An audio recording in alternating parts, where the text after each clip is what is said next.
હવે છે ને ફૂટ એન્ડ એન્કલ સ્ટ્રેન્થનિંગ માટે છે, જેને અહીંયા દુખાવો થતો હોય કાંડાના ભાગે અથવા તો નીચે તળિયાના ભાગે, એના માટેની સાદી સાદી કસરત છે.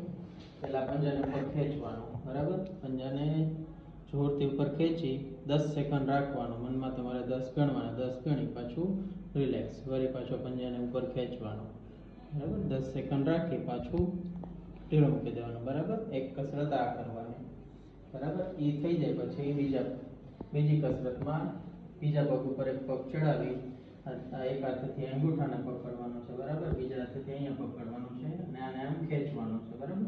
અને પ્લાન્ટર સ્ટ્રેચ કહેવાય, પ્લાન્ટર ફેશિયાનું સ્ટ્રેચિંગ છે.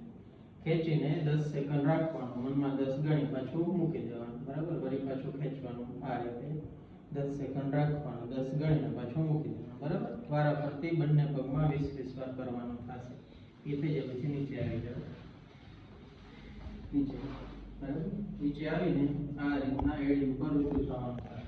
એડી ઊંચી લઈ 10 સેકન્ડ રાખી પાછું રિલેક્સ, બરાબર. ફરી પાછી એડી ઊંચી કરવાની, 10 સેકન્ડ રાખી પાછું રિલેક્સ, બરાબર. એવી જ રીતે આગળથી આંગળા ઊંચા કરવાના, બરાબર.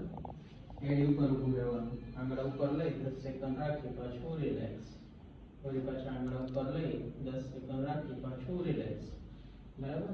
એ થઈ જાય પછી એક પગ આગળ આવવા દો, આ રીતના, બીજો પગ પાછળ, આ રીતે એના ઉપર વજન આપવાનું, બરાબર. 10 સેકન્ડ રહેવાનું, 10 ગણીને પાછું રિલેક્સ, સીધું થઈ જવાનું, ફરી પાછું વજન આપવાનું, હા, 10 સેકન્ડ રહી પાછું રિલેક્સ. એવી જ રીતે ઓલા પગમાં કરવાનું, ઓલો પગ આગળ લાવી દેવાનું, બરાબર. આપણું વજન આ રીતે 10 સેકન્ડ રહેવાનું, 10 સેકન્ડ ગણી પાછું રિલેક્સ, ફરી પાછું આગળ આવવાનું, 10 સેકન્ડ રહી પાછું રિલેક્સ, બરાબર. આ કસરત બંને પગમાં 20-20 વાર.